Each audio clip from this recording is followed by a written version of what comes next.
Hello friends, housewife, students किंवा moms यांना घरबसल्या डिजिटल स्किल्स शिकून विकली अर्निंग करायची असेल तर मला कॉन्टॅक्ट करू शकता.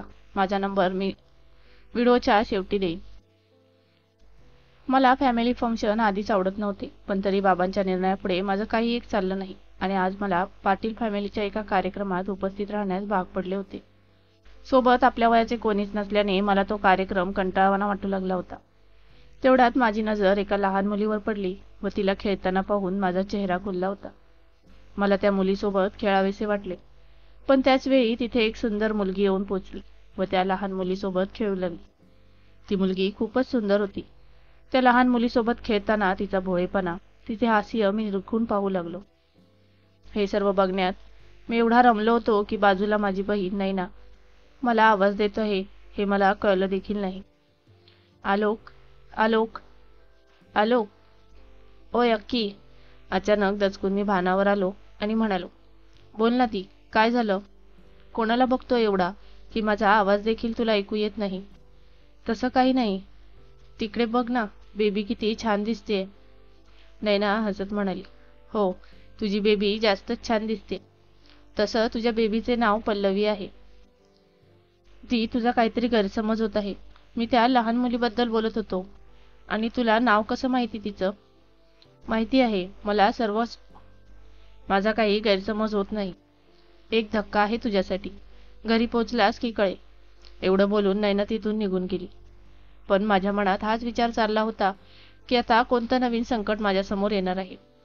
कार्यक्रम संपल्यावर घरी पोचून आराम करण्यासाठी मी माझ्या खोलीत जातच होतो तेवढ्यात बाबांनी मला बोलावले व म्हणाले, एक मुलगी पसंत केली आहे तुझ्यासाठी. उद्या जायचं आहे त्यांच्या घरी. हे ऐकून मला खरंच खूप मोठा धक्का बसला होता. मी बाबांना म्हणालो, बाबा, मला लग्न नाही करायचंय. तुम्हाला माहिती आहे ना, अजून वेळ आहे माझ्या लग्नाला. यावर बाबा म्हणाले, असेच तर शोधून मिळणार नाही. मुलगी सुद्धा शिकलेली आहे, सुंदर आहे. एकदा भेटून तर बघ. जर आवडलीच नाही तर नकार दे. पण मला पल्लवी आवडली होती हे सरळ बाबांना सांगूही शकत नव्हतो. म्हणून मी सरळ म्हणालो, नाही बाबा, मी नाही करणार लग्न. माझी आई मला खूप समजावायचा प्रयत्न करत होती, पण मी ऐकण्याच्या मनस्थितीत नव्हतो आणि रागारागात आपल्या खोलीत जाऊन बसलो.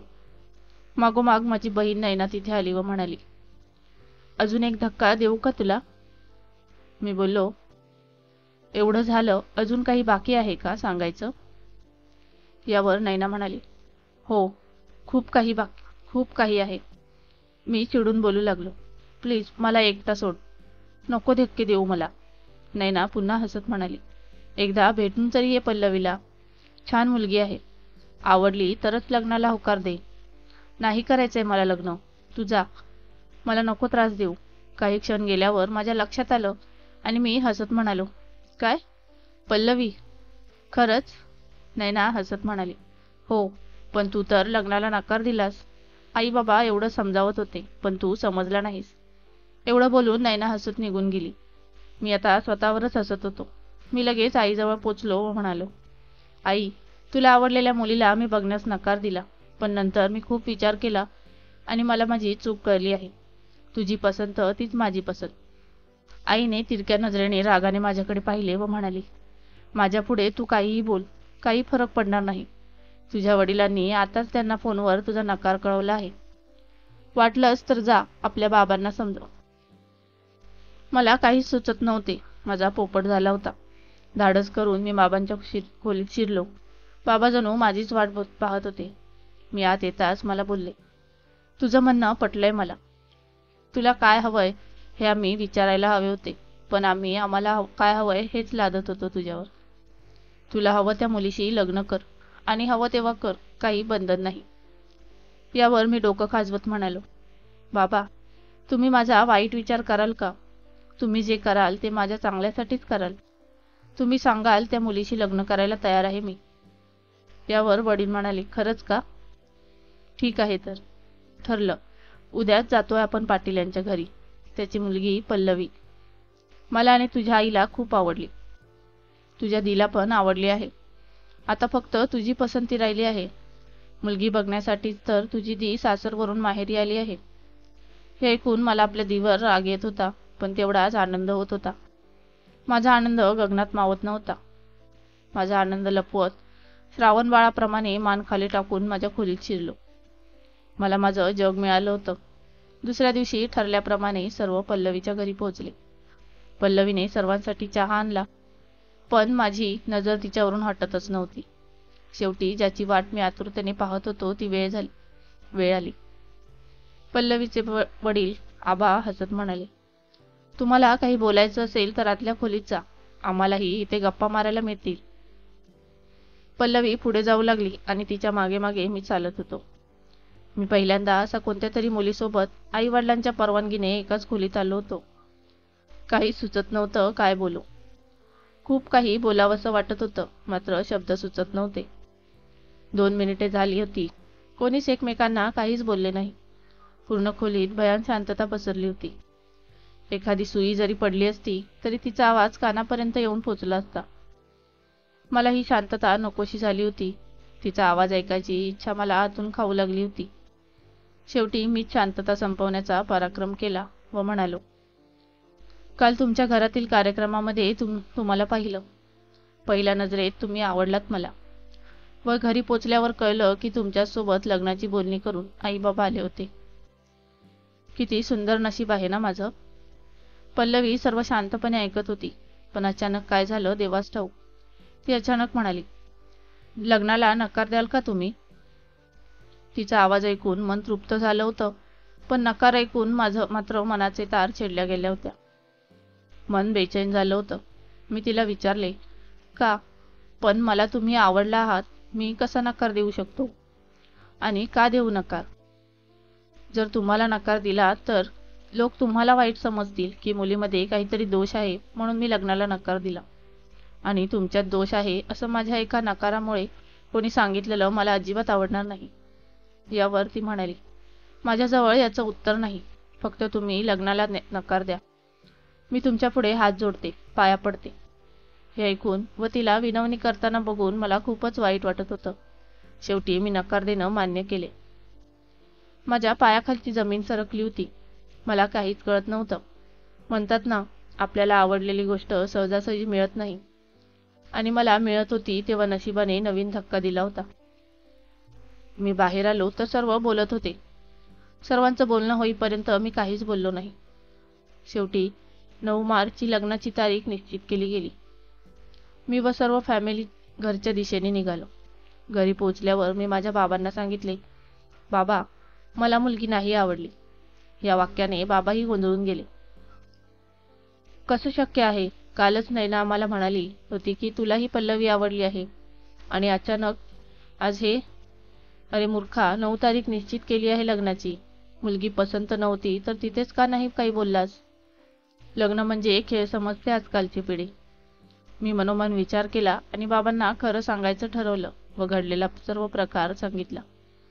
बाबा म्हणाले, तू काळजी करू नकोस. मी बोलतो पल्लवीच्या वडिलांशी. काहीतरी गैरसमज होत असेल. कारण कालच पल्लवीने लग्नाला होकार दिला होता. मी बाबांच्या खोलीतून बाहेर पडलो, पण माझ्या मनात पल्लवीचे ते शब्द घुमत होते. मी हाच विचार करत होतो की तिने लग्नाला का नकार दिला असेल.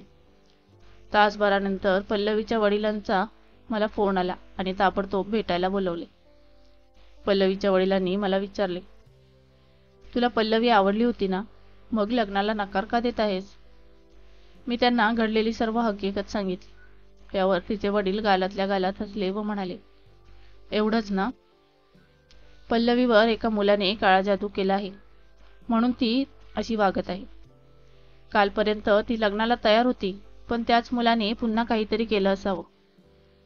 पल्लवी लग्नाला तयार होती हे जाणून मी खूप खुश झालो होतो. मी त्या मुलाबद्दल विचारले, कोण आहे तो मुलगा आणि असं का करतो?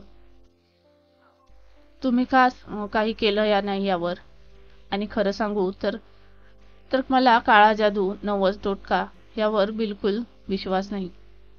मला मध्येच थांबवत ते म्हणाले, म्हणून तर तुला इथे बोलावलं आहे. त्या मुलाला पल्लवी आवडली आहे, पण पल्लवीने त्याला कित्येकदा नकार दिला. पण त्याने हे नवीन कारस्थान केलं. काल त्याने आत्महत्येची धमकी दिली होती. त्याचं टेन्शनमध्ये असं बोलली असेल.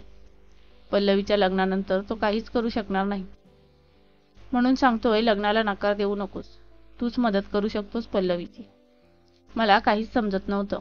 पल्लवी इतकी सुंदर आहे की कोणीही तिच्या प्रेमात पडेल हे तर साहजिक आहे. पण असं आत्महत्या वगैरे मला नाही पटलं. मी थोडा वेळ विचार केला, पण माझ्यासमोर पल्लवीचा तो हसरा चेहरा सतत आठवू लागला आणि ह्याच्या पुढे काही न विचारता होकार दिला आणि म्हणालो, मी तयार आहे लग्नासाठी. लग्नाच्या 1 दिवस आधी पाटील परिवारात लग्नाची तयारी मोठ्या ताटामाटात सुरू होती. पण पल्लवीच्या डोळ्यात मात्र अश्रू होते. त्याच अवस्थेत ती आपल्या वडिलांच्या खोलीत शिरली. वडील फोनवर कुणाशी तरी बोलत होते. पल्लवी आत येताच त्यांनी कॉल कट केला व पल्लवी जवळ जाऊ लागले होते. पण पल्लवीने त्यांना दूरच थांबवलं व म्हणाली, का करत आहात पप्पा असं? मी झाली आहे ना लग्नाला तयार. मला फक्त शेवटचं भेटायचं आहे त्याला. त्याचं खूप प्रेम आहे माझ्यावर. नाही जगू शकणार तो माझ्याशिवाय. शेवटचं भेटू द्या ना फक्त. पल्लवीची अशी विनवणी बघून आबांचा पारा चढला. तू माझीच पल्लवी आहेस ना? एक माझी पल्लवी होती जी माझ्या एका आवाजावर घाबरायची, आणि एक तू आहेस जी माझ्या डोळ्यात डोळे घालून एका मुलाला भेटायला जाऊ का विचारत आहेस. खरंच आहे हे की तुझ्यावर कोणी जादू केली आहे, करणी केली आहे. तू माझी पल्लवी नाहीस. उद्या लग्न आहे तुझं, आणि आज तुझं असं बाहेर पडणं योग्य नाही. तुझा बाप आहे मी. तुझ्या भल्यासाठीच काही सांगत असेन. का नाही समजत तुला? आलोक सारखा मुलगा शोधून नाही सापडणार तुला. पल्लवीचा धीर आता खचला होता. ती मनात होत नव्हतं ते सर्व सांगू लागली. काही काळा जादू वगैरे नाही पप्पा. तुम्ही का नाही समजत? प्रेम आहे आमचं एक दुसऱ्यावर. नाही जगू शकणार तो माझ्याशिवाय. आणि मी तुमचीच पल्लवी आहे. माझं फक्त एकदा ऐका पप्पा. मला शेवटचं भेटू द्या त्याला. त्यानंतर सांगाल तसं करायला तयार आहे मी. हे सर्व ऐकून पल्लवीच्या वडिलांनी होकार दिला व 4 दिवसापासून घेतलेला तिचा मोबाईल तिला परत देत म्हणाले, तू पाटील परिवाराची लाज आहेस हे लक्षात असू दे. पल्लवीने मान हलवून होकार देत ठेवला व स्वतःच्या स्कूटीवर बसून ती सोनार गल्लीच्या बस स्थानकात जाण्यासाठी निघणार तेव्हा तिच्या वडिलांनी तिला थांबवून म्हणाले, चल मी पण येतोय तुझ्यासोबत. एकच मुलगी आहे मला. काळजी वाटते तुझी. आजकालच्या मुलाचं काही सांगता येत नाही. आधीच तुझ्यावर करणी केली. आज भानामती करेल किंवा पळवून घेऊन जायला कमी नाही करणार तो. पल्लवी नाईलाजाने आपल्या वडिलांसोबत बस स्थानकाजवळ सुमितला भेटायला जाण्यासाठी तयार झाली. 2 तास वाट पाहिली पण कोणीच आलं नाही. तिने कित्येक फोन केले. रिंग जात होती पण कॉल कोणीच उचलत नव्हतं. बस स्थानकाजवळ असलेले काही दुकानदार तिलाच बघत होते. तिच्या मनात खूपसे विचार येत होते. त्याला शेवटचं भेटून खूप अशा गोष्टी समजावायच्या होत्या, पण तो आलाच नाही. शेवटी तिचे वडील तिला म्हणाले, अशी मुलं लग्न नाही करत, फक्त प्रेम करण्याचं नाटक करतात. वडिलांना नेमकं काय म्हणायचं आहे ते पल्लवीला समजलं. आपल्या प्रेमाला न आलेलं बघून तिला स्वतःवर राग येऊ लागला होता. खूप वाट बघून शेवटी तिने रागारागाने आलोकसोबत लग्नासाठी वडिलांकडे होकार दर्शवला व अखेर माझं आणि पल्लवीचेही लग्न झाले. आमच्या लग्नाला 4 वर्षे पूर्ण झाली होती. सर्वांच्या मते पल्लवीसारखी बायको कोणाला मिळूच शकत नाही. आलोकच्या आईच्या मते पल्लवीसारखी सून तिला 7 जन्म शोधून सुद्धा सापडणार नव्हती, कारण तिने कधीच कसली अपेक्षा ठेवली नाही. जे मिळालं त्यात समाधानी राहिली. तिच्या चेहऱ्यावर ना कधी निराशा ना कधी रडणं होतं. सर्व घरची कामे न सांगता पूर्ण करायची. सर्वच पल्लवीच्या हसण्याने आनंदी होते. माझी आणि पल्लवीची जोडी माझ्या मित्रांना, घरच्यांना, सर्वांनाच खूप आवडली होती. पण माझं मत याच्या उलट होते. मला जशी पल्लवी हवी होती ती पल्लवी ती नव्हतीच. ज्या पल्लवीला लग्नाअगोदर बघितलं होतं त्या पल्लवीमध्ये आणि लग्न झाल्यानंतरच्या पल्लवीमध्ये जमीन आसमानाचा फरक होता. कारण तिने या 4 वर्षामध्ये अगोदरसारखे चेहऱ्यावर एकदाही हास्य आणलं नव्हते.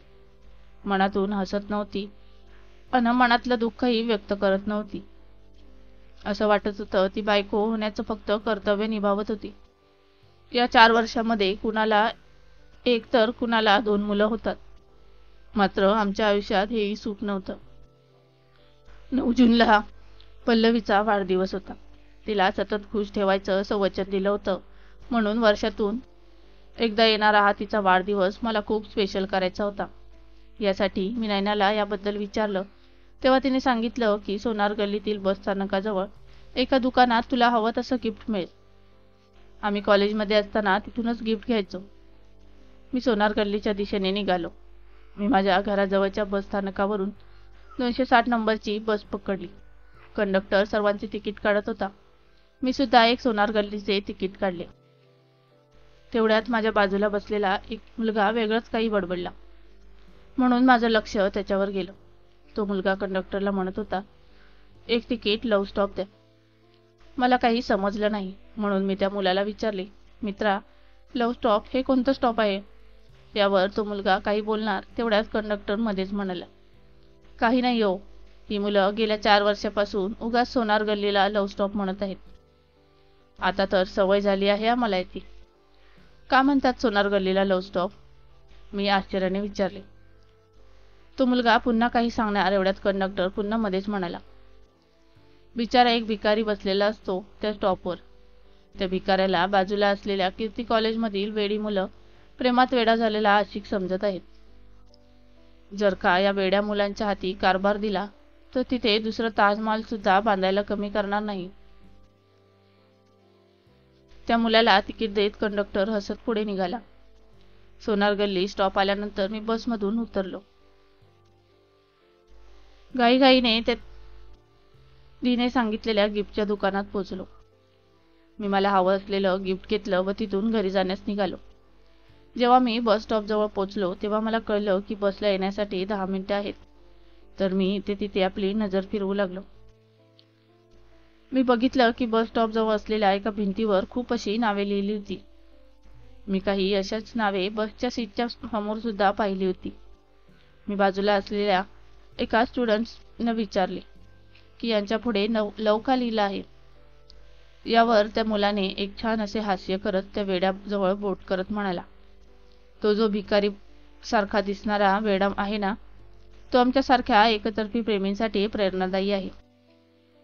म्हणून एकतर्फी प्रेमी आपल्या नावापुढे लव लावतात. मी त्या वेड्या व्यक्तीला बघितले. त्याच्याबद्दल एवढं सगळं ऐकून मला राहावलं नाही, म्हणून मी त्याच्या दिशेने चालू लागलो. मी त्याला निरखून बघू लागलो. तो वेडा रस्त्यावर खडूने काहीतरी लिहत होता. मी त्याच्या जवळ पोहोचलो. त्याने त्या रस्त्यावर लिहिलेले वाक्य वाचले तसा मी चक्रावलो. मला स्वतःच्या डोळ्यांवर विश्वास बसत नव्हता. माझ्या पायाखालची जमीन सरकली होती, कारण त्या रस्त्यावर त्या वेड्याने लिहिले होते, हॅपी बर्थडे पल्लवी. वाचले तसा तो चक्रावला. त्याच्या स्वतःच्या डोळ्यांवर विश्वास बसत नव्हता. माझ्या पायाखालची जमीन सरकली होती, कारण त्या रस्त्यावर त्या वेड्याने लिहिले होते. यावेळी माझ्या आयुष्यात नशिबाने नवीन धक्का दिला होता. मला समजतच नव्हते काय करावे आणि काय नाही. आता तर त्या वेड्याबद्दल जाणून घेण्याची उत्सुकता नव्हती, पण गरज जास्त वाटू लागली होती. त्या वेड्याला मी विचारले, तू काय लिहितोयस इथे? तेव्हा त्या वेड्याने काहीच उत्तर दिले नाही. फक्त त्याच्या चेहऱ्यावर एक गोड हसू होतं, पण त्याचे ते हसू मला जास्त त्रास देत होते. मला समजायला वेळ नाही लागला की पल्लवीवर काळा जादू करणारा अजून दुसरा तिसरा कोणी नसून हाच वेडा होता. पण हा मुलगा वेडा झाला तरी कसा? त्याची अवस्था अशी का झाली? पल्लवी 4 वर्षापासून अशी का वागते? तिचं माझ्यासोबत लग्न झाल्यानंतर सुद्धा ती का खुश नाही? असे खूप सारे प्रश्न मला पडले होते. मला भूतकाळावर विश्वास नव्हता, त्यामुळे मला लग्न करताना देखील पल्लवीचा भूतकाळ जाणून घेणं महत्त्वाचे वाटले नव्हते. याउलट माझा वर्तमान व भविष्यकाळावर विश्वास होता. मात्र आज मला पल्लवी व या वेड्याचा भूतकाळ जाणून घेण्याची गरज भासू लागली होती. मी जवळपास असलेल्या दुकान मालकांना विचारले, पण मला हवी तशी माहिती मिळाली नाही. शेवटी मी जवळच असलेल्या कीर्ती कॉलेजच्या समोरील वडापावच्या दुकानाजवळ पोहोचलो. तिथे मी त्या वेड्याबद्दल विचारपूस केली. तेव्हा वडापाववाल्याने सांगितलं की या वेड्याचं नाव सुमित नाईक आहे. हा एक अनाथ मुलगा असल्याने त्याच्याबद्दल आम्हाला जास्त काही माहिती नाही, पण तो समोर असलेल्या कीर्ती कॉलेजमधून शिक्षण घेत होता आणि त्याच्या मित्रांसोबत तो इथे वडापाव खाण्यासाठी रोज यायचा. त्यामध्ये 3 मुलं आणि 1 मुलगी होती. मला काय सुचलं काय माहिती, मी लगेच पल्लवीचा फोटो त्याला दाखवलो व म्हणालो, ती मुलगी ही तर नाही. तेव्हा तो फोटो बघून वडापाववाला म्हणाला, हां, ही पल्लवी आहे, सुमितची गर्लफ्रेंड. लगेच वडापाववाला उद्गारला, पण तुम्ही कोण? यावर मी म्हणालो, मी पल्लवीचा नवरा. या वेड्याबद्दल आणखी काही जाणून घ्यायला मिळेल का? हे ऐकून मात्र तो वडापाववाला थोडा चाचपला. मला जेवढं माहिती होतं तेवढं मी सांगितलं. याच्या व्यतिरिक्त मला अजून काही माहिती नाही. पण याच्यासोबत एक मित्र असायचा, त्याचा नंबर बहुतेक असेल माझ्याजवळ. त्या वडापाववाल्याने आपल्या जुन्या उधारीच्या बुकमधून खूप शोधून विवेकचा एक नंबर दिला व म्हणाला, हा त्या 4 मित्रांपैकी एक आहे. उधारी घेऊन मुलं फरार होतात म्हणून त्यांचे किमान नंबर तरी आम्ही घेतो. तिथे लटकवलेल्या पाटीजवळ हात दाखवला तो चहावाला म्हणाला. आलोक त्याचे आभार व्यक्त करून तिकडून निघाला. आलोकने दिलेला नंबर मोबाईलवर डायल करत केला व डायल करताच ट्रू कॉलर पॉप अपअप झाले. विवेक वाघ. फोनची रिंग वाजत होती. समोरून फोन उचलला गेला. समोरून कोणतरी महिला बोलली. मी लगेच विचारले, विवेक आहे का? मी त्याचा मित्र बोलतोय. आलोक. त्यावर समोरून उत्तर आले, हो, हा विवेकचाच नंबर आहे. तो बेडरेस्टवर आहे. कालच त्याला डिस्चार्ज मिळाला. हे ऐकून मला जरा धक्काच बसला. मी विचारलं, काय झालं होतं विवेकला? त्याची आई म्हणाली, पॅरालिसिसचा अटॅक आला होता त्याला. तू मित्र आहेस ना त्याचा, तुला माहिती नाही का? या संधीचा वापर करून घेण्यासाठी मी विचारले, तुमचा पत्ता मिळेल का मला? विवेकला बघायचं आहे. त्यावर त्याच्या आईने पत्ता दिला व मी पत्ता विचारत विवेकच्या घरी निघालो. विवेकच्या घरी मी पोचलो. विवेकच्या आईने दरवाजा उघडला व विचारले, तुम्ही कोण? थोड्या वेळा अगोदर फोनवर बोलणं झालं होतं. मी आलोक, विवेकला बघण्यासाठी आलो आहे. एवढं बोलून बस स्टॉप जवळून घेतलेले 1 किलो सफरचंद त्यांच्या हातात दिले. विवेक आतल्या खोलीत आहे. आतल्या खोलीकडे हात दाखवत त्याची आई म्हणाली. मी विवेकच्या बेडरूमच्या दिशेने जाऊ लागलो. विवेक एका बेडवर झोपला होता. त्याचे अर्धे शरीर निकामी झाले होते. तो माझ्याकडे आश्चर्याने बघू लागला. तो मला म्हणाला, मी नाही ओळखलं तुम्हाला. कोण आपण? मी आलोक, पल्लवीचा नवरा. सुमित व पल्लवी बद्दल जाणून घ्यायचं होतं. मला माहिती आहे की ही वेळ बरोबर नाहीये हे सर्व विचारण्यासाठी, पण 4 वर्षापासून मी ज्या अवस्थेत जगतोय तुम्हाला नाही सांगता येणार. आपली बायको आपली असून सुद्धा जेव्हा आपली नसते तेव्हा तुम्हाला कसं समजावू? तुम्ही माझी अवस्था नाही समजू शकणार. 4 वर्षापासून मी तिला तिच्या दुःखाचे कारण विचारतोय, पण ती नेहमी हेच सांगत राहिली की मी खुश आहे. पण तिच्या चेहऱ्यावरून मला कधीच नाही वाटलं की ती खुश आहे, जशी ती आधी खुश होती. सांग ना विवेक, असं काय झालं होतं की सुमित वेडा झाला? पल्लवी जिवंत असून सुद्धा एखाद्या भावना नसलेल्या प्रेताप्रमाणे जगते. यावर विवेक जरा गहिवरला. मला सुद्धा माझं मन हलकं करायचं होतं. खूप काही बोलायचं होतं, पण कोणाला बोलू, कसं बोलू काही समजत नव्हतं. बरं झालं तुम्ही आलात. मी सर्व सांगतो तुम्हाला. आज जी माझी अवस्था आहे यासाठी सुद्धा मीच कारणीभूत आहे. म्हणतात ना, आपण केलेल्या चुकांची शिक्षा आपल्याला याच जन्मात मिळते, आणि मला माझी शिक्षा मिळाली आहे असं वाटतं. 4 वर्षापूर्वी पल्लवी व सुमित यांचं एकमेकांवर जीवापाड प्रेम होतं. मी सुमितचा सर्वात जवळचा मित्र. पण एके दिवशी मी पल्लवीच्या घरी गेलो होतो. तेव्हा मी पल्लवीच्या वडिलांना सांगितलं, मी पल्लवीचा मित्र आहे. तुम्हाला पल्लवीच्या वागण्यावरून शंका आलीच असेल की पल्लवीचे कुणावर तरी प्रेम आहे. तो दुसरा तिसरा कोणी नसून माझाच मित्र सुमित आहे. मुळात तो एक अनाथ मुलगा आहे. सुमितने एका बंगाली बाबाच्या मदतीने तिच्यावर काळा जादू केला आहे. पल्लवीचे सुमितवर प्रेम नाही. बंगाली बाबाच्या काळ्या जादूमुळे पल्लवी सुमितच्या प्रेमात पडली आहे. हे खूप चुकीचं आहे व मला तिची काळजी सुद्धा वाटत आहे. तिच्या जागी जर माझी बहीण असती तर माझी काय अवस्था झाली असती हे मला माहीत आहे. हा खूपच वेगळा प्रकार वाटत आहे. खरं प्रेम असतं तर मला तेवढं वाईट वाटलं नसतं. पण सुमितचं तुमच्या मुलीवर नाही तर तुमच्या संपत्तीवर प्रेम आहे. म्हणून मी तुम्हाला हे सर्व सांगतोय. जमेल तेवढं पल्लवीला सुमितपासून दूर ठेवा. या सर्व गोष्टी तिच्या वडिलांनी फक्त ऐकल्याच नाहीत, तर माझ्या या गोष्टींवर डोळे बंद करून विश्वास सुद्धा ठेवला. कारण प्रत्येक वडिलांना हेच वाटत असतं की आपलं रक्त खूप शुद्ध आहे. आणि शेवटी सुमित अनाथ होता. कोणाचं रक्त, कोणाचा वंश, कोणत्या धर्माचा, त्याची संपत्तीवर प्रेम. म्हणून तिच्या वडिलांनी तिला काही विचारण्याच्या आधीच तिचा मोबाईल घेतला व लग्नासाठी स्थळ शोधू लागले. व तुमच्या लग्नाच्या एका दिवसाआधी पल्लवी सुमितला भेटायला आली होती. पण जर सुमित व पल्लवीच्या वडिलांची भेट झाली असती तर माझं सर्व पितळ उघडं पडलं असतं. म्हणून मी तिच्या वडिलांसोबत मिळून सुमितला सोनार गल्ली बसस्थानकाजवळ येण्यापासून रोखण्यासाठी गुंड पाठवले होते. मी त्या गुंडांना फक्त रोखण्यासाठी सांगितले होते, पण सुमितच्या सोनार गल्लीला जाण्याच्या झटापटीत त्या गुंडांसोबत त्याची हातापाई झाली व त्या मारामारीत सुमितच्या डोक्याला जोरदार मार बसला व तो वेडा झाला. त्याला मेंटल हॉस्पिटलमध्ये भरती करण्यात आले, पण तिथून पण तो पळून आला.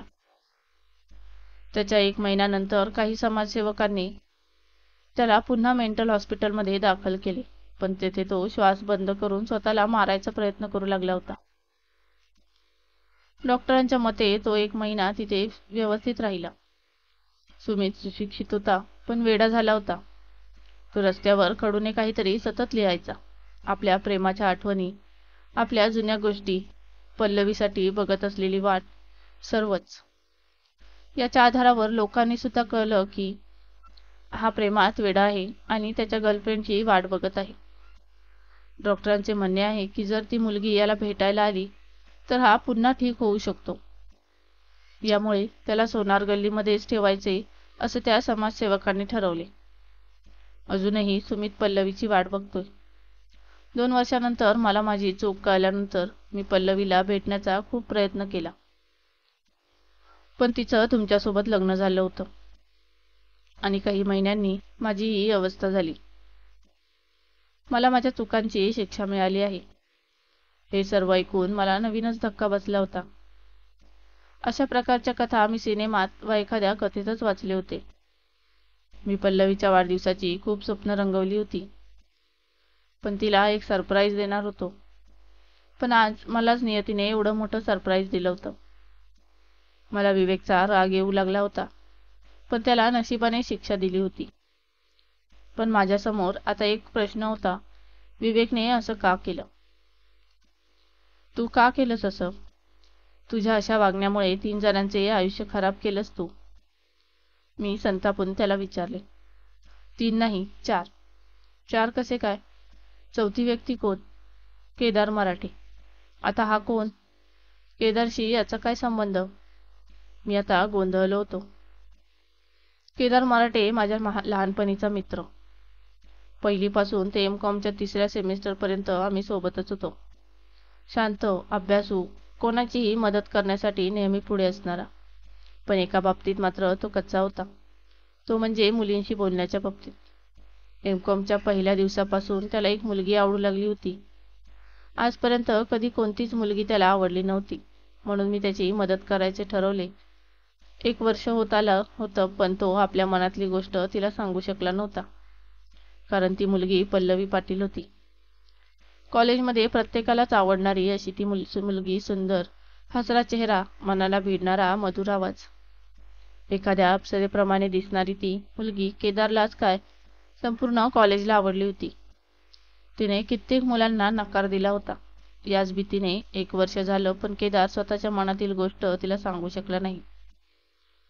केदार तिला लपून छपून तर कधी एकटक नजरेला नजर मिळवून बघू लागला होता. त्याला नेहमी वाटे मंद वाऱ्याच्या झोक्याने डोलणाऱ्या तिच्या रेशमी केसांशी क्षणभर आनंदाने खेळावं, आयुष्यभर तिच्या सहवासात राहावं, जगातील सारं सुख एकटं होऊन तिला तिच्या ओंजळीत द्यावं.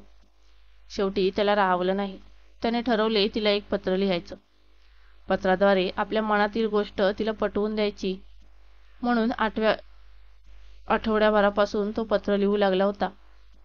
कॉलेजमध्ये सुमितपेक्षा छान कविता कोणीच लिहित नव्हता, म्हणून सुमितकडून एक छान अशी कविता लिहून घेतली होती.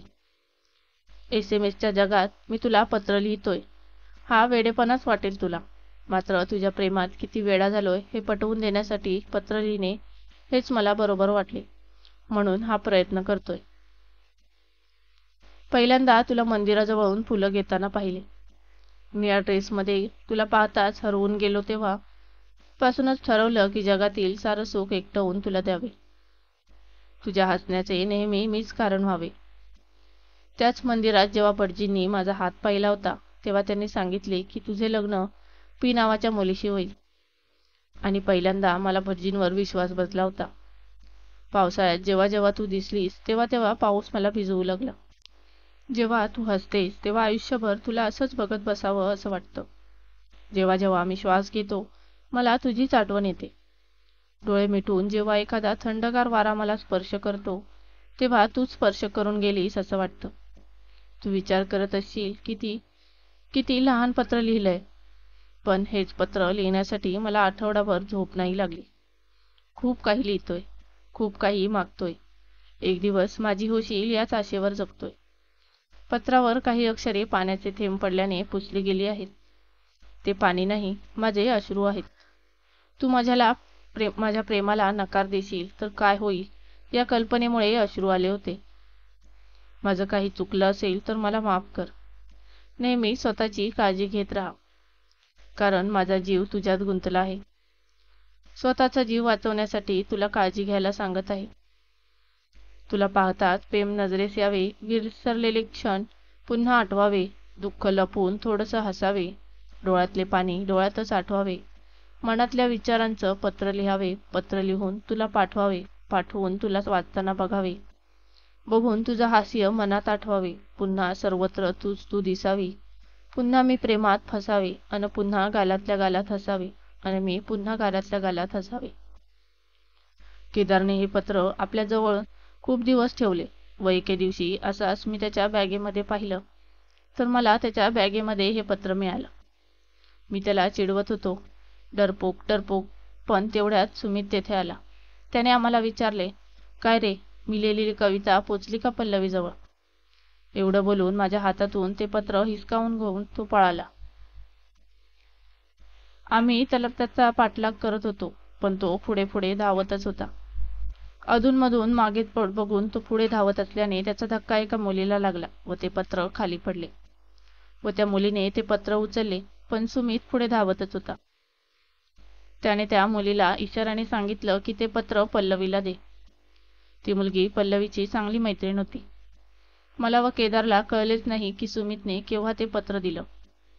त्याच्याजवळ पोचलो तेव्हा तो म्हणाला, पत्र माझ्याकडे नाही, पण जिच्याजवळ पोचायचं होतं तिथे पोचलं. मी व सुमित एकमेकांना टाळी देत हसत होतो. मात्र केदारच्या चेहऱ्यावर 12 वाजले होते. सर्वांना समजलं होतं की ते पत्र पल्लवीला मिळाले आहे, पण तिची काहीच प्रतिक्रिया नव्हती. व एका आठवड्यानंतर पल्लवी आमच्यासोबत राहू लागली होती. आमच्या ग्रुपचा एक भाग झाली होती. रोज कॉलेजजवळील वडापाववाल्याकडे वडापावसाठी थांबू लागली होती. तिला बस स्थानकाजवळ सोडायला जाऊ लागलो होतो. एकाच ग्रुपमध्ये सोबत असून सुद्धा केदारला तिला पत्राचे उत्तर विचारायचे धाडस झाले नाही. तिच्यासोबत वेळ घालवायला मिळतोय यातच तो आनंदी होता. त्याला नेहमी वाटत होतं की तिला सांगून टाकावं मनातलं, पण मैत्री पण गमावून बसण्याची भीती त्याला जास्त होती. आम्हा दोघांना हेच वाटत होतं की त्या पत्रामुळे पल्लवी आमच्या ग्रुपमध्ये सामील झाली होती, पण कारण काही वेगळंच होतं. ते कारण आम्हाला एका महिन्यानंतर समजलं, जेव्हा एक चित्रपट बघण्यासाठी मी आणि केदार गेलो होतो. तेव्हा चित्रपट बघताना माझी नजर चित्रपटगृहात असलेल्या सुमित व पल्लवीवर गेली. मी ही गोष्ट केदारला न सांगायची ठरवली, पण नशिबात काही वेगळंच लिहिले होते. केदारने दोघांना सोबत बघितलं व त्याचे अश्रू थांबतच नव्हते. त्याला पल्लवी दुसऱ्याची झाली याचं दुःख नव्हतं, तर आपल्याच मित्राने तिला त्याच्यापासून दूर केलं होतं या गोष्टीमुळे तो तुटला होता. त्याने कोणाला काहीच न सांगताच कॉलेज सोडून दिलं. दुसऱ्या दिवसापासून तो कोणालाच दिसला नाही. 1 महिन्यानंतर मला एक फोन आला आणि त्या कॉलमुळे माझं आयुष्य संपलं होतं. कारण लहानपणापासून ज्या व्यक्तीवर मी सर्वात जास्त प्रेम केलं होतं असा माझा मित्र या जगात नव्हता. त्याने या जगाला कंटाळून झोपेच्या गोळ्याचा ओव्हरडोस घेऊन स्वतःला आयुष्यभरासाठी झोपवलं होतं.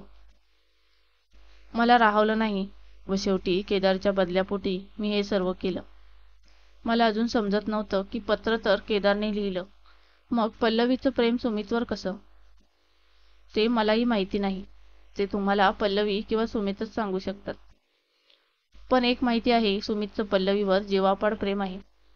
कारण वेडा झाल्यानंतर सुद्धा आजही सोनार गल्ली बस स्थानकाजवळ तो तिचीच वाट बघत आहे. मी विवेकचा निरोप घेतला व तिथून बस स्थानकाजवळ आलो. मला सर्व समजलं होतं, मात्र एक प्रश्न अजूनही मला समजला नव्हता. सुमित तर त्याचं उत्तर देऊ शकत नव्हता. फक्त आता पल्लवी या सर्व प्रश्नांची उत्तरे देऊ शकत होती. म्हणून मी पल्लवीला विचारायचं ठरवलं. बस पकडून मी घरी आलो होतो. सतत सुमितविषयी माझ्या डोक्यात विचारचक्र चालू असल्याने पल्लवीसाठी आणलेलं गिफ्ट मी बसमध्येच विसरलो होतो. पल्लवीसाठी आणलेले गिफ्ट बसमध्येच विसरल्याने मला नवीन प्रश्न पडला होता की आता पल्लवीला गिफ्टमध्ये काय द्यायचं. तेवढ्यात पल्लवी समोरून पाणी घेऊन आली व म्हणाली, सकाळपासून बाहेर होतात, थकला असाल, जरा आराम करा आता, असं म्हणत हातातील ग्लास मला दिला. पाणी पीत मी पल्लवीला दबकत दबकत विचारू लागलो, तू सुमित नाईकला ओळखतेस का? या प्रश्नाने पल्लवीच्या चेहऱ्याचा रंगच उडाला होता. तिला समजत नव्हतं की काय सांगावं, म्हणून तिने मलाच प्रश्न विचारणं सोपं समजलं. आज 4 वर्ष झाली आपल्या लग्नाला.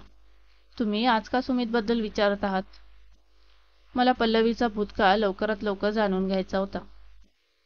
माझ्या सहनशक्तीचा अंत झाला होता, म्हणून मी पल्लवीला सांगितले, आज तुझा मित्र विवेक भेटला होता.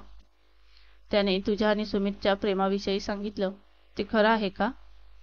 पल्लवी म्हणाली, तसंही माझं लग्न तुमच्याशी झालं आहे आणि त्याचं नाव सुद्धा ऐकायची नाही आहे मला. तो मेला आहे माझ्यासाठी. मला हे सर्व ऐकून धक्का बसला. मी विचारले, एवढं प्रेम करून सुद्धा तुझ्यासाठी मेला? जर तुझ्यासाठी तो मेलाच असेल तर का बरं तुझ्या चेहऱ्यावर आधीसारखं हसू नाही? का तू अजून त्याच्या विचारातून बाहेर नाही पडलीस? 4 वर्ष झाली लग्नाला, का बरं एकदाही मला प्रेमाने मिठी नाही मारलीस? माझ्या खूप प्रश्नांची उत्तरे तुझ्या आणि सुमितच्या प्रेमातून मिळणार आहेत. माझं काही चुकलं असेल तर माफ कर. मी पहिल्यांदा तुझ्याशी असा उद्धट वागतोय, पण हात जोडून विनंती करतोय की सांग मला असं काय झालं होतं. आता नाही राहावं तसं. सर्व जवळ असून काहीच नसल्यासारखं नाही जगता येत मला. मी 4 वर्षात पहिल्यांदाच तिच्यावर चिडलो होतो. मी कधीच तिच्याकडे कोणतीच मागणी ठेवली नव्हती. 4 वर्षात आम्हाला मूल नव्हतं. लोक मला बरं वाईट बोलू लागले होते, मात्र पल्लवीच्या प्रेमापोटी मी काहीच बोललो नाही. आणि आज हे सर्व ऐकून पल्लवीला खूप वाईट वाटत होतं. या सर्व गोष्टींना ती जबाबदार होती, कारण लग्न होऊन सुद्धा ती सुमितला विसरू शकली नव्हती. पल्लवीने आपली मान खाली घातली व तिच्या पहिल्या प्रेमाबद्दल सांगू लागली होती. कीर्ती कॉलेज घराजवळ असल्याने M.Com तिथूनच करायचे ठरवले. घरातून वेळेवर कॉलेजमध्ये जायचं व कॉलेजनंतर वेळेवर घरी यायचं. त्यात पप्पा मुख्याध्यापकांचे चांगले मित्र असल्याने मी B.Com पर्यंत कधी प्रेमात पडायचा विचार सुद्धा केला नाही. मुळात मला प्रेमात पडण्यायोग्य मुलगाच मिळाला नाही. M.Com शिक्षण सुरू झाले. पप्पांचे मुख्याध्यापक मित्र सुद्धा आता रिटायर झाले होते व एवढ्या वर्षापासून कोणत्याच मुलासोबत जास्त बोलणं नसल्याने, आई वडिलांचा माझ्यावर पूर्ण विश्वास असल्याने मैत्रिणीच्या नावाचा वापर करून कधी अर्धा तास ते कधी 1 तास उशिरा घरी जाण्यास परवानगी सुद्धा मिळाली होती. सर्व खूप छान चाललं होतं. मला प्रेमात काही रस नव्हता. मुळात मला प्रेमाचा अर्थच माहीत नव्हता. माझ्या मते मुलींसाठी प्रेम म्हणजे फक्त एक आकर्षण व मुलांसाठी प्रेम म्हणजे फक्त टाइमपास, हीच माझी समज होती. म्हणून मला येणाऱ्या प्रत्येक एका प्रपोजलला मी नकार देत होते. तसेही जर खरं प्रेम झालं तरी माझे पप्पा माझं लग्न इतर जातीच्या किंवा कोणत्याही मुलाशी करून देणार नाहीत, हे माहिती होतं. म्हणतात ना, आपण विचार करतो तसं कधीच घडत नाही. पहिल्या सेमिस्टरच्या परीक्षेचा वेळापत्रक बोर्डवर लागला होता. तोच बघण्यासाठी मी बोर्डजवळ गेले होते. वेळापत्रकाच्या बाजूला काही दिवसांपूर्वी झालेल्या कवितेच्या स्पर्धेतील काही कविता लावल्या होत्या.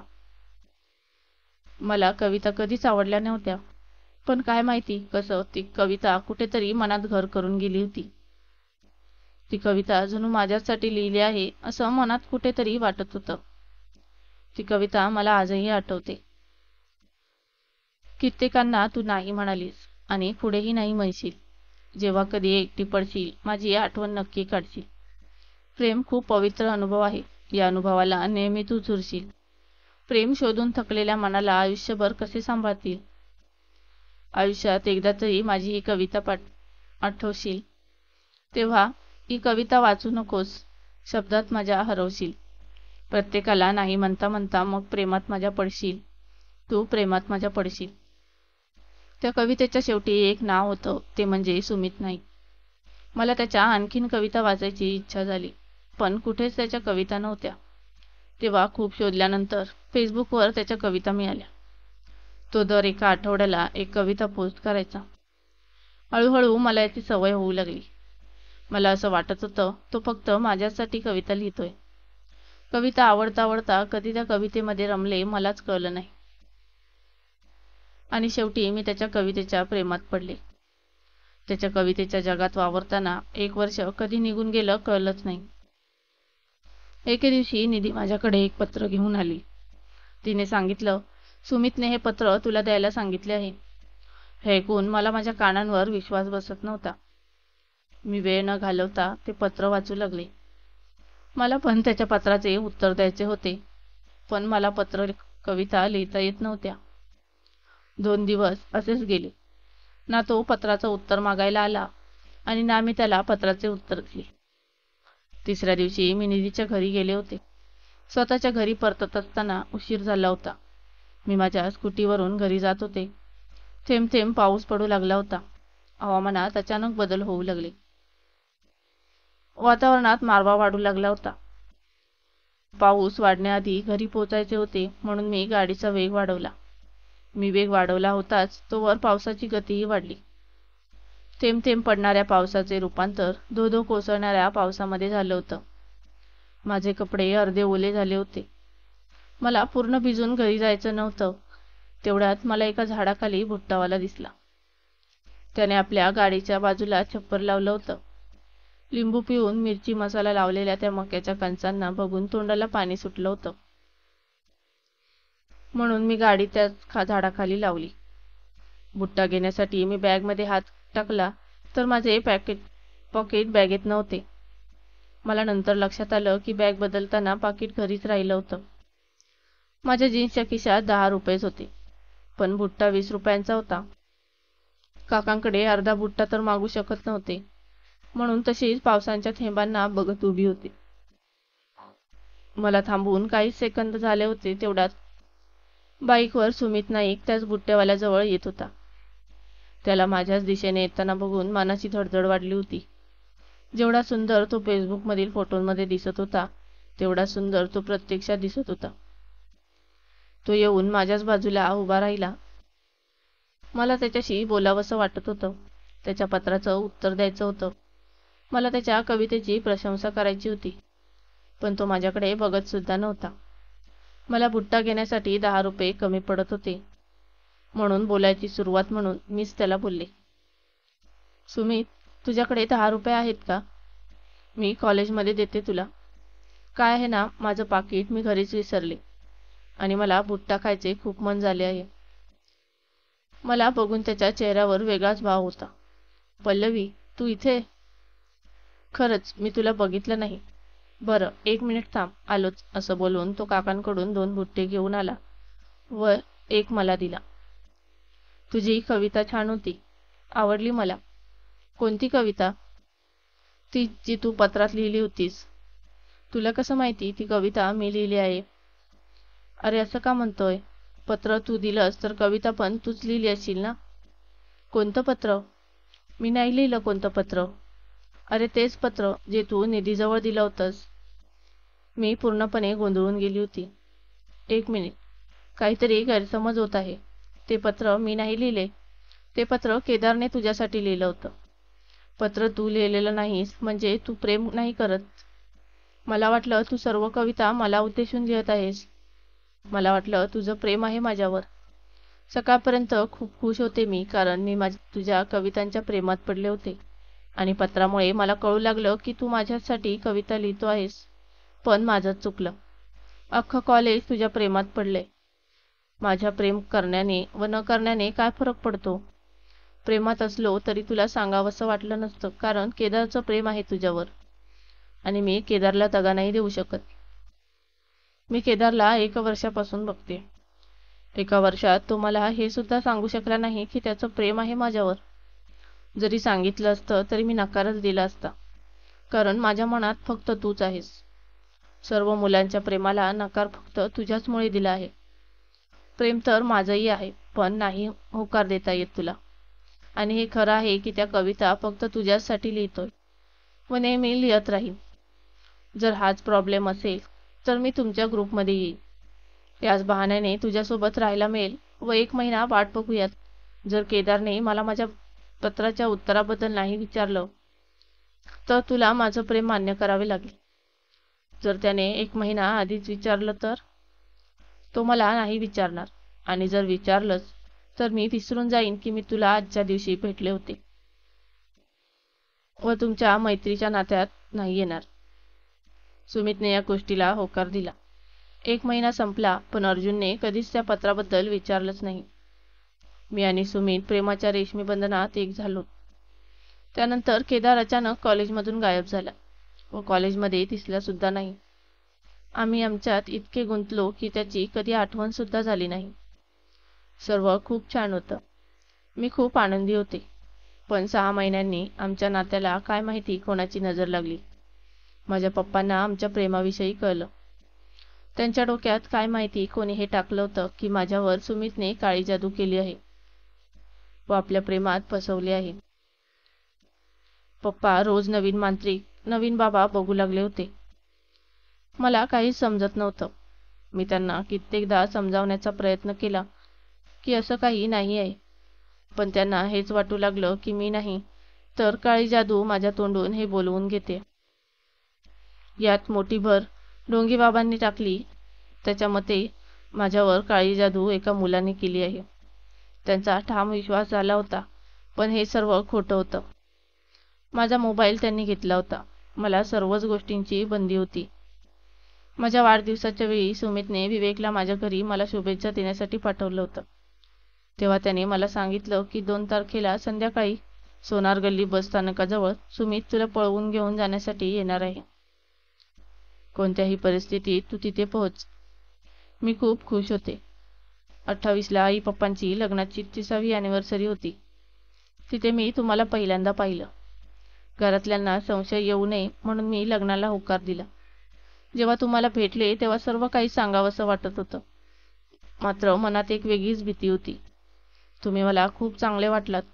तुम्हाला मला फसवायचं नव्हतं म्हणून लग्नाला नकार द्यायला सांगत होते, मात्र तुम्हीच माझ्या वडिलांशी बोलून लग्न करण्यास मंजुरी दिली. जेव्हा 2 तारखेला म्हणजे आमच्या लग्नाच्या 1 दिवस आधी मी पळून जाणार होते, तेव्हा मी एकटीच सोनार गल्लीला जाण्यास निघाले होते. पण काय माहिती कसं पप्पांना आमच्याबद्दल कळलं असं वाटत होतं मला, कारण पप्पा सुद्धा माझ्यासोबत येण्याचा हट्ट करू लागले होते व मी त्यांना नाकारू शकत नव्हते. जेव्हा मी सोनार गल्ली बसस्थानकाजवळ पोचले, मी 4 तास सुमितची वाट बघितली, पण तो आला नाही. मी माझं सर्व सोडून त्याच्यासोबत यायला तयार होते, पण तो आला नाही, म्हणून मी तुमच्यासोबत लग्न करायचं ठरवलं. त्याच दिवसापासून माझं प्रेम मेलं आणि माझ्यासाठी सुमित सुद्धा मेला. मी पल्लवीची सर्व हकीकत ऐकली. मला माझ्या सर्व गोष्टींची उत्तरं मिळाली होती. मी पल्लवीला काहीच म्हटले नाही. चेहऱ्यावर एक हास्य हाणत तिला म्हणालो, तयार हो, आपण बाहेर जातोय. कुठे? एक धक्का आहे तुझ्यासाठी. धक्का म्हणजे? मला नाही समजलं. स्पष्ट बोलाल का? पल्लवीला आधीच काहीच कळत नव्हतं. ते कळेल तुला. तयार होऊन ये. एक सरप्राईज आहे. मी वेगळ्याच हास्यात म्हणालो. पल्लवी तयार झाली. मी आईला सांगितले की यायला उशीर होईल. दोघेही घराबाहेर पडलो. पल्लवीला काहीच समजत नव्हतं की माझ्या मनात काय चाललंय ते. आम्ही 260 नंबरची बस पकडली. मी कंडक्टरला 2 लव्ह स्टॉपसाठी तिकीट मागितले. पल्लवी अजूनच गोंधळली. तिला नवीन प्रश्न पडला की हा स्टॉप कुठे आहे. तिने मला विचारले की हा स्टॉप कुठे आला. तुझ्यासाठी एक सरप्राईज आहे असं बोलून मी फक्त हसत होतो. पल्लवी बसच्या खिडकीतून बाहेर बघत होती. तिला आजूबाजूचा परिसर ओळखीचा वाटत होता. ती 4 वर्षांनी आज अशी बसमध्ये प्रवास करत होती. शेवटी आम्ही सोनार गल्ली बस स्थानकाजवळ पोचलो. सोनार गल्ली बस स्थानक आज खूप वेगळं वाटत होतं. रोज एवढी गर्दी असलेल्या या स्थानकावर आज खूपच कमी गर्दी होती. आजूबाजूला असलेल्या माणसांच्या चेहऱ्यावर जणू वेगळीच नाराजी साफ दिसत होती. पल्लवी म्हणाली, अच्छा, तर सोनार गल्ली बस स्थानकाला लव्ह स्टॉप म्हणतात. छान. काय आहे सरप्राईज? मी आता गंभीर झालो होतो. मी इकडे तिकडे काहीतरी शोधत होतो, पण मला जे हवं होतं ते सापडत नसल्याने माझ्या चेहऱ्यावर नाराजी साफ दिसू शकत होती. मी बस स्थानकाच्या फेऱ्या मारू लागलो. तेवढ्यात मला जे हवं होतं ते सापडलं. पल्लवी सोनार गल्लीच्या बसस्थानकाजवळ आल्याने तिच्या सुमितविषयीच्या आठवणी ताज्या झाल्या होत्या. ती त्याच्या विचारात हरवली होतीच तोवर मी पल्लवीला आवाज दिला व माझ्याजवळ यायला सांगितले. पल्लवीच्या मनात समुद्राच्या लाटेप्रमाणे एक एक नवीन प्रश्न येऊन लागले होते. ती सपासप पावले टाकत पुढे येऊ लागली. पल्लवी माझ्याजवळ आली. मी रस्त्यावर बोट दाखवत म्हणालो, बघ. पल्लवी रस्त्यावर बघू लागली. ओ, कविता लिहिली आहे इथे. फक्त कविता दाखवण्यासाठी इथपर्यंत आणलं? पल्लवी ती कविता वाचू लागली होती. देवाकडे तुला मागतोय कारण देवावर विश्वास होत आहे. मोबदल्यात देवाला मी माझा श्वास देत आहे. तू येशील ना माझ्या आयुष्यात, तोच श्वास बनून मी वाट बघतोय शेवटची जगण्याची आस बनून. तू नाही आलीस तरी वेड्यासारखा निर्जीव जगत राहीन आणि रोज नव्याने पुन्हा पुन्हा देवाकडे तुलाच मागत राहीन आणि रोज नव्याने पुन्हा पुन्हा देवाकडे तुलाच मागत राहीन. आणि शेवटी लिहिले होते, हॅपी बर्थडे पल्लवी. कविता वाचताना तिला कित्येकदा वाटत होतं की ही कविता सुमनने लिहिली आहे, पण ते शक्य नव्हतं. शेवटी मी तिला विचारले, कविता वाचून काही जाणवलं? नाही, काही नाही जाणवलं. तुम्ही ही कविता वाचण्यासाठी इथे घेऊन आलात? कविता छान आहे, आपल्या डोळ्यातले भाव पल्लवी लपवत म्हणाली. खरंच काहीच नाही जाणवलं? बरं, तुला प्रश्न पडला होता ना की सोनार गल्लीला लव्ह स्टॉपचं नाव का पडलं? हो, सांगा ना. मी मनावर दगड ठेवून सर्व हकीकत सांगत होतो. आज मला सुमितबद्दल जे जे माहिती होतं ते मी तिला सांगू लागलो. ते ऐकल्यानंतर पल्लवी आतून तुटली होती. तिला अजून विश्वास बसत नव्हता की सुमित अजून तिची वाट बघतोय. तिने त्याच्याबद्दल किती वाईट विचार केले होते. पण खरं कळल्यानंतर तिला स्वतःवर राग येऊ लागला होता. तिच्या डोळ्यातून अश्रू वाहू लागले होते. अचानक ती म्हणाली, सुमित कुठे आहे? तो याच बसस्थानकाजवळ असतो ना? मग अजून का नाही दिसला आपल्याला? रागाच्या भरात तिची चिडचिड होत होती. मी गोंधळलो होतो. मी बस स्थानकाजवळ पोचल्यापासून सुमितला शोधू लागलो होतो, पण सुमित मला कुठेच दिसला नाही. आज इतक्या वर्षांनी मी तिच्या डोळ्यात पाणी बघत होतो. शेवटी मी व पल्लवी आजूबाजूला असलेल्या माणसांना सुमितबद्दल विचारत होतो. इथे एक वेडा बसलेला असतो, आपण पाहिलंत का त्याला?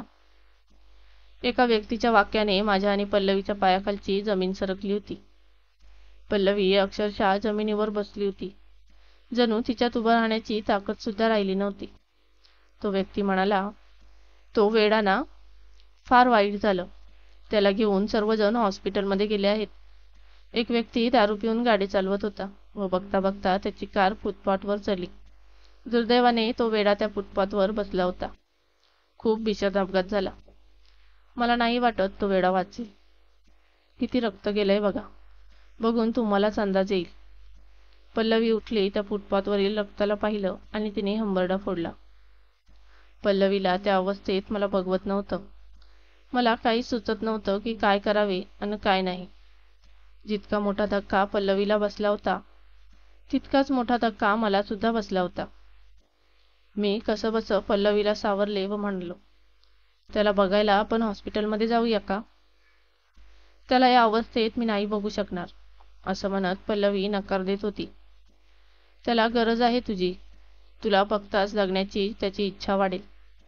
काय माहिती तो लवकर बराही होईल.